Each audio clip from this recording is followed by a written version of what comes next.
the universities, if they don't have your old transcript, the sealed transcript, so they will not be able to release your new transcripts or your new results. So you need to make sure that you have the old transcripts. So actually forgot to take their study permit once they were in Canada. They were so excited, like they just took their luggage and they like went off like a rocket. Driving on an international license here in Canada, it's $350, $400 they are paying right now. Hello everybody, welcome to this YouTube channel. This is your Canadian friend Ankit, and this video will make your life easy. If you are in India, then watch this video. If you are in Canada, then also you watch this video. This video will explain you the things which you have to do once you are in Canada, and how it is going to help you in your stay here. If you're coming as a student, then if you're coming as a PR, then if you're coming on a work permit, then okay. So let's start the video now. Once you land into Canada, once you get down from the flight, the first thing you have to do is you have to take your work permit, study permit. So these two permit, you take it from the airport, because I know some of my friends. There was a girl and a boy who actually forgot to take their study permit once they were in Canada. They were so excited. Like they just took their luggage and they like went off like once they came out, and afterwards it was a big hassle, and then getting these things done. So make sure once you land here, you need to have your study permit and work permit. If you're coming on a visitor visa, it's a different thing, because you just take your luggage and it's a small process. Okay, I've written everything down here, so I'll be seeing down sometime. Okay, now once you are here in Canada, the second thing which you have to the first one is you have to take your study permit. The second one is you have to go and take your SIN number. So what's SIN number? SIN number is social insurance number.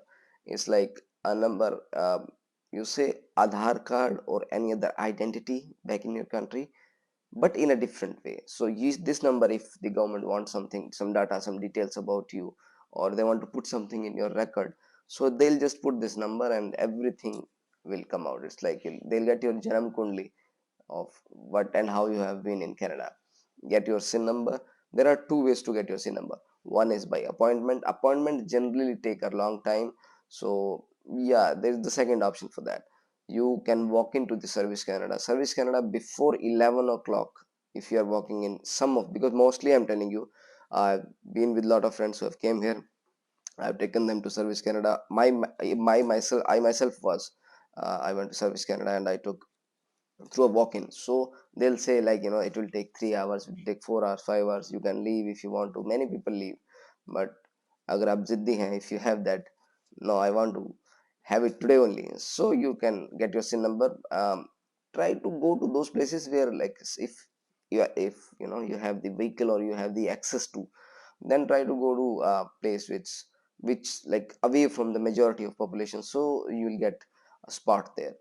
The second thing which you have to do after getting your SIN number is activate your bank accounts. The bank accounts which you would have opened in India for your GIC, go and open a bank account. If you are on a work permit, then also you can, you have your SIN number, your work permit, your passport, you go and open your account.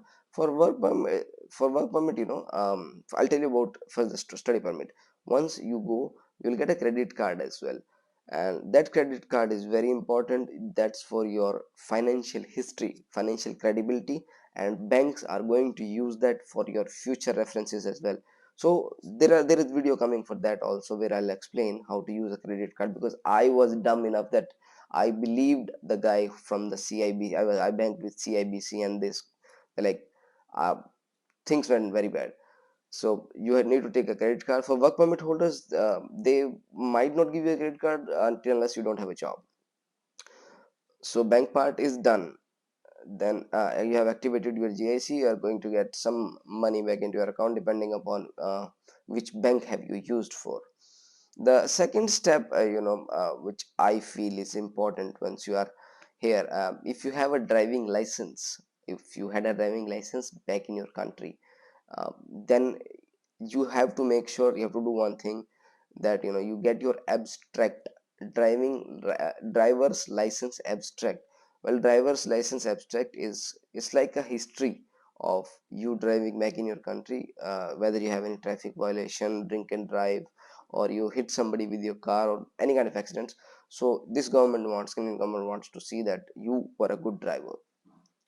Oh, what you're going to do is you're going to book your driver's license learning test or the knowledge test. Sorry. So there are categories. If you have if you have experience back home, like the driving experience, so they calculate, they will keep that in their record, and they'll make that history for you. The benefit of this thing is your insurance will come down. The car, and my insurance right now is $160. So it's quite less as compared to some of my friends who are driving on an international license here in Canada. It's $350, $400 they are paying right now. And if they don't bring their abstract and they just go for making their license, you know what happens, that like I'm paying 160 right now. If you don't have a previous record with you, you will end up somewhere around 220 to 250. So that's the bracket, depending upon which car have you bought. So that thing you need to keep in mind. I'll talk about British Columbia. In British Columbia, there is like N or class 7 after your learning test. After you pass your learning test, if you don't have a license back in India, then they'll give you a N. But if you had a license back in India, I think it's 2 years or something, so you will get a class 5. Class 5 is a license where you can drive most of the cars, like everything you can drive. There's no restriction for the highways and all that, so you can do that. After that, if you want to do Uber and all that stuff, so you need to go and give them a police verification certificate for your traffic, that you don't have any traffic violation and all that. So these things, the driving license is going to help you. The third thing which you have to do is, if see you are a regular commuter, then you need to take a compass card. The compass card you can get from London Drugs, or any of the metro stations. They have machines there, so you put the money, they'll give you exactly, it's compass card. Well, compass card, it's like a metro card. If you remember from your country, the metro card, its name has changed, it has become a compass card. But this compass card, it's valid if you for traveling in the bus, for traveling in the sky trains, for traveling in the ferries, like the water ferries. So if you are interested, if you want to go for the ferry ride also, well, your compass card can take you. How do you recharge this? Well, you can recharge it online through connecting it with your debit card and all that. It has the option of balance coming down, and it will get recharged automatically. And you can, from the same machines which you have bought this, you can um, either do it through card or through cash, or whatever option suits you. Once you're coming to Canada, when you're coming to Canada, there are certain things that you need to bring with you. All of your original documents, bring your original documents, bring your transcripts, if you can, because afterwards I've seen, like, my batchmates, some of them, they didn't bring their transcript, they don't have the transcript right now. So the universities, if they don't have your old transcript, the sealed transcript, so they will not be able to release your new transcripts or your new results. So you need to make sure that you have the old transcripts with you, so that they can see that it's authorized degree that you have done.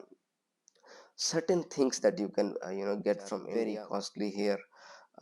One is, if you are wearing specs, yeah, spectacles you have, or contact lenses you have, guys, please get some extra pair of spectacles, because here it's very costly.